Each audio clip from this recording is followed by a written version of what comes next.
Hi everyone, it's Shamila Ramjawan from the Red Corner Show in Johannesburg, South Africa. And today on the show we have Sonto Mayise from Durban, North South Africa. I hope I said that name correctly. Please don't shoot me if I didn't. She's a high energetic creative thinker and a problem solver. Outstanding relationship development skills and ability to key in on strategic partnership issues. She created and implemented a campaign of the mass mobilization and communication program to ensure that the people of KwaZulu-Natal participated in and benefited from the FIFA World Cup, which was a huge success. Also, she was responsible for the United Nations COP17, which had a huge impact on issues of climate change, not only in South Africa, but in the entire continent. Now responsible for meetings, incentives, conferences, and exhibitions, and bidding for mega events and international meetings that have huge economic benefits to come to the province of KwaZulu-Natal, South Africa. Hello, Sonto, how are you doing? Hi, Dr. Shamila, I'm very well. How are you?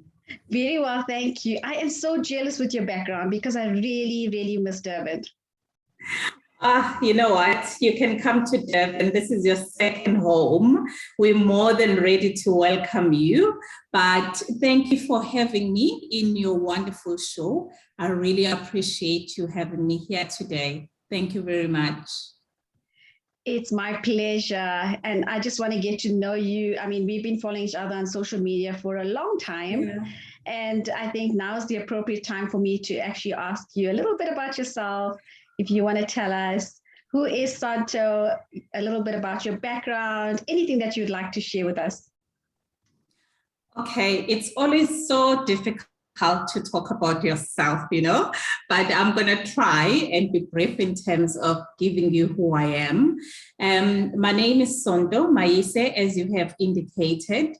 I'm from the small town, not now that I'm in Durban, but where I was born, a small town in Louwsburg. It is in the northern part of KwaZulu-Natal, near the place called Vryheid. I'm sure you've heard about it. So that's where I grew up, and I went to school there. And then after finishing my schooling, I then went to the University of Zululand, where I did my Bachelor of Tourism and I did honors at the University of Zululand. And I was lucky enough that in my final year of my honors, I then got a scholarship to go and study in Radford University, which is in Roanoke in Virginia. So that's where I did my master's in tourism. And then I came back, University of Zululand then employed me. So I had a short stint there as a lecturer for tourism marketing. And then there was an opportunity at the presidency then through the deputy president at that time, Dr. Phumzile Mlambo-Ngcuka, where we were involved in the ASKISA program. I then left the country to India, which I still love very much. And I stayed in Kerala for quite some time. But in that period, I got an opportunity to visit New Delhi, Goa, places like Bangalore, and also Mumbai. At some point, I spent some time there. So it was a very good learning experience for me. I spent about 2 years in India. Then I came back. So when I came back, I then joined the office of the Premier then, where I was responsible for what I've mentioned in terms of my bio that we're talking about, where I was responsible for the World Cup, the COP17, which was one of the biggest events that I started. I think the love of being in the business event space started from there, because when I then moved from the office of the Premier, I then joined the KwaZulu Natal Convention Bureau, where I am currently, where I'm responsible for bidding and lobbying for mega conferences, events, and also exhibitions to come to the province of KwaZulu Natal, which actually brings a lot of economic benefits by hosting these business events. So this is who I am. I am now at the KwaZulu Natal Convention Bureau, as I've mentioned, responsible for the MICE program. Thank you so much. Such a fabulous journey. But you know what really struck me is you being in India. You know, I miss travel because of COVID, because I usually go to India once a year, and I'm really missing my travels. I miss my travels too. I actually can't wait to pack my bags and just go out, because that's actually one of the things where you learn about each other's cultures, you learn to embrace each other. So for me, it's like one of the most learning experiences that you gain when you travel. So I really miss it. Yes, you know, we just wish and hope and pray that COVID is going to be something of the past, but I think it's going to be here for a while longer. It's just lingering on. But Sonto, yes. So, you know, from all your travels, where did you actually enjoy staying, or do you still regard South Africa as home? Well, I do enjoy traveling, and to be honest with you, there is no place like South Africa. I still regard South Africa as home. If it was not for that, I would be somewhere out there, staying there like full time. I've actually recently went and studied in Spain. So I stayed in Madrid for 2 years when I was doing my MBA in sport management. But people were thinking that I was going to relocate and stay in Madrid and be a Spaniard. But here I am, because there's no place like home for me. So I love South Africa. And you didn't find a language barrier in Spain? Because when I visited Spain, not many people could speak English. Well, at first I did have a challenge, but I had to teach myself how to speak Spanish. Oh, so goodness. I attend classes so that I could be able to converse, because Madrid is actually worse than when you go to Barcelona, because Barcelona is more cosmopolitan. So you find so many people speaking other languages, but Madrid, it's actually Spanish that is spoken mainly there. So I had to actually just learn to speak the language. You are such an incredible person, you know, well-educated, upskilled, upskilling yourself in different languages as well, which is really interesting. But just on, you know, reaching your level of success, you know, given the sector's gender gap and barriers to entry, etc., especially among leadership, how does that make you feel? Well, it is really a very touchy topic that you're actually getting into, especially in the space that I operate in, because as you know, we only gotten to know about the importance of the space of the MICE sector not so long ago, especially in the country as a whole.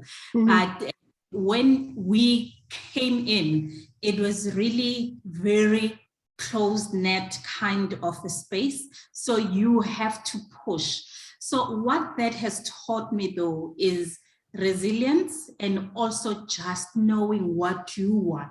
And I worked so hard in terms of making sure that in whatever limitations, I use them as an opportunity also for other people who are failing or who are finding difficulty in getting into the space, to see that anything is possible, just as when and you actually believe in getting to that space.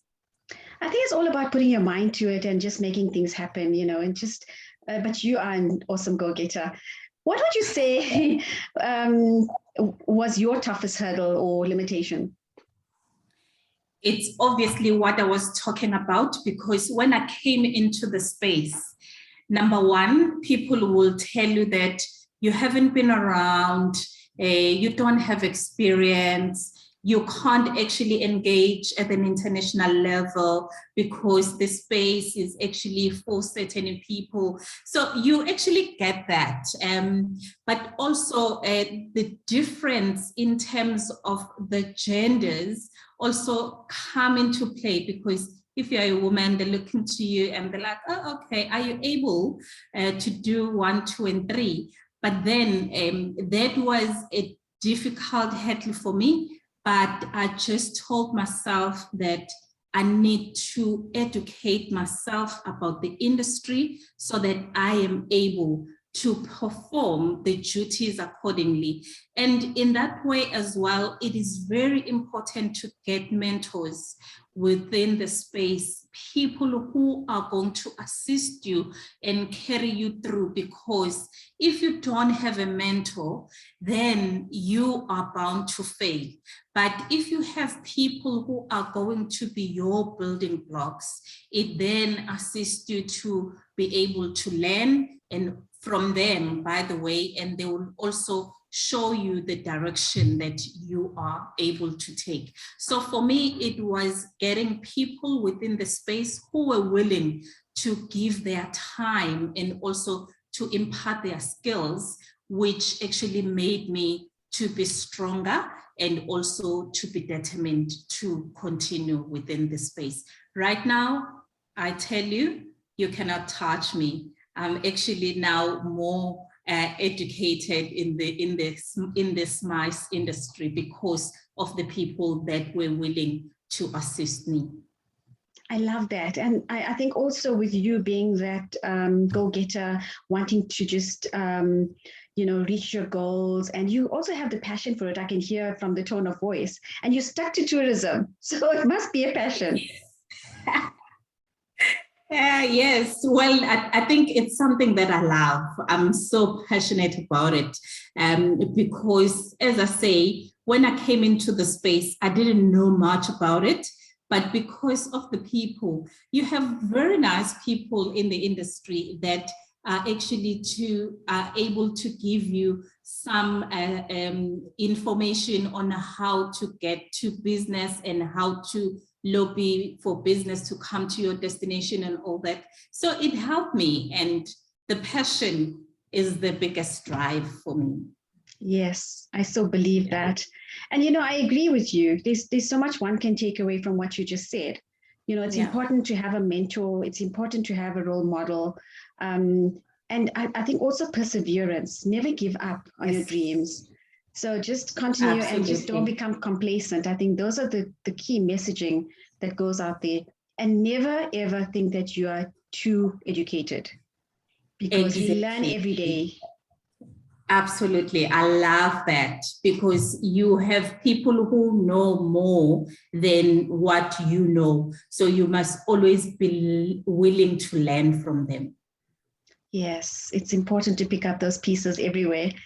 Yeah. So, we spoke about limitations, and now we move on to successes. What would you say was your greatest success? My personal success was when I climbed Kilimanjaro. And you did? Oh, yes, I did. Oh, wow. Well done. 2019. Wonderful. Did you do it for a cause, or did you do it just because you wanted to do it? It was something that you aimed to do. I did it because I wanted to do it.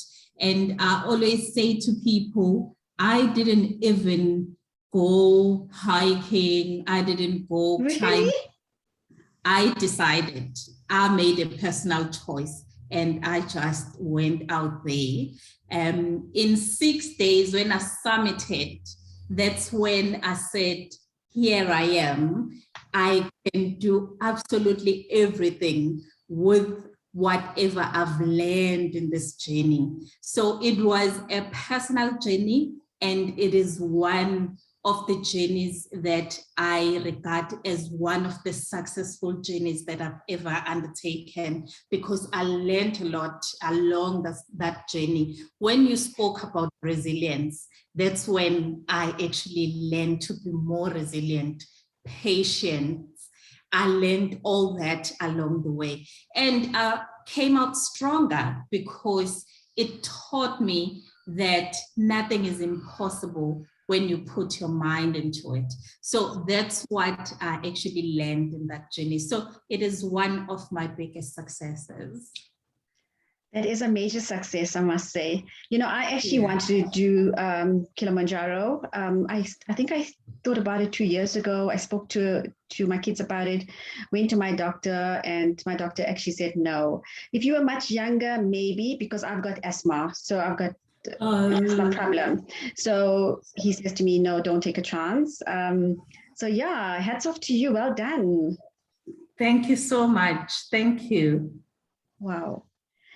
Sonto, where to from here? How did COVID affect the business? Well, we know COVID has affected tourism, but I mean, what are the plans in action? Well, you see, we're starting now to rebuild the industry, and in terms of reviving the economy as well. What we're putting in place is to look into the events that are upcoming, and we are saying we can host these business events because it's not just any kind of events, but they are business events. So you are hosting professionals, people who know to actually put measures in place, and people who actually are able to make sure that they host these meetings in a safe manner. So what we are doing right now, because other countries, to be honest with you, they are starting to open up.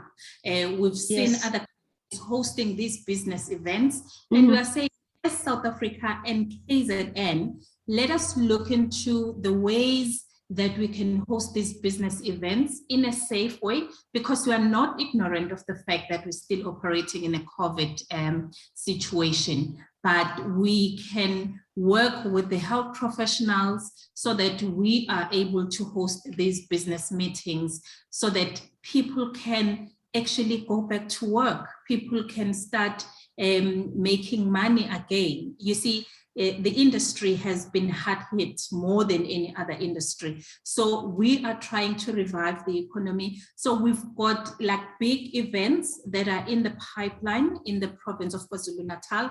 We are actually hosting the Intra-African Trade Fair in November, which is like a South African event, which we are hosting on behalf of government of South Africa, but it's going to be hosted in KwaZulu Natal. So the provincial government of KwaZulu Natal will be hosting that event.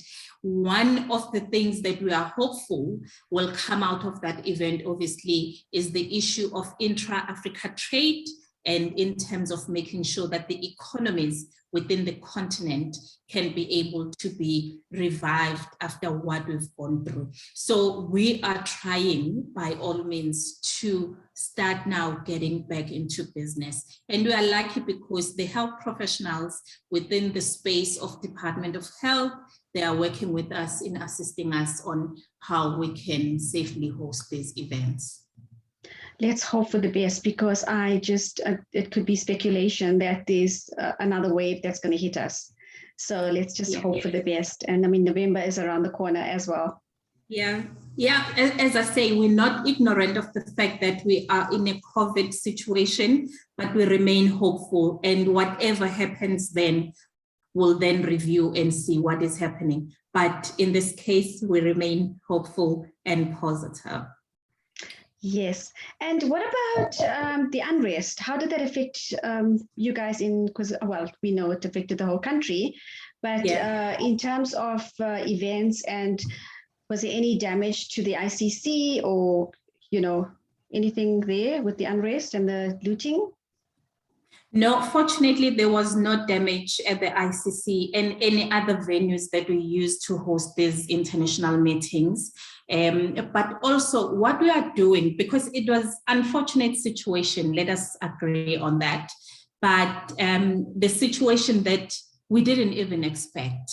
What we are doing now is that we're working with Brand South Africa in terms of positive messaging, what we are communicating to the external world and to the external investors to say, we as a country as a whole, and in this particular instance, KwaZulu Natal, we are open for business. So we are calling on investors to come back and invest in the province of KwaZulu Natal. So we agree it was an unfortunate situation, but we need to work positively towards in terms of rebuilding and reviving the economy, and importantly, sending out a positive message. As you say all the time, play your part when you're communicating with people out there.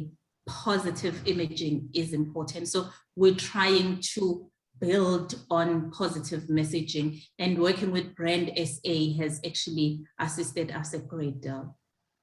Lovely. I'm actually a player part ambassador for Brand SA. Oh, yes. You actually deserve that and more. Oh, thank you so much. Sonto, just we're almost at the end of the chat, but just your last words, a message of inspiration to women out there for Women's Month. Oh, well, for me, let me just be straightforward to all women out there.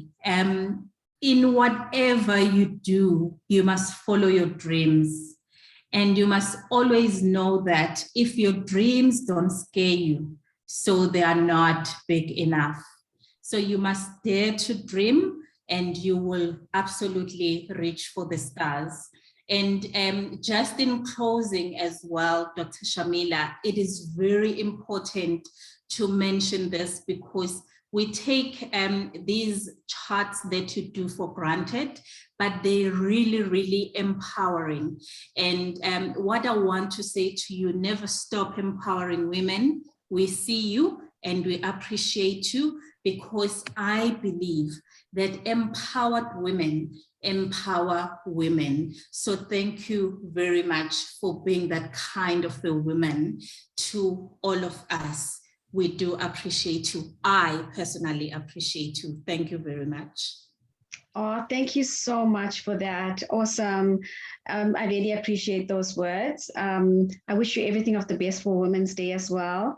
And yeah, we reach for the stars, you know, follow our dreams, follow our passion, and we can reach our goals.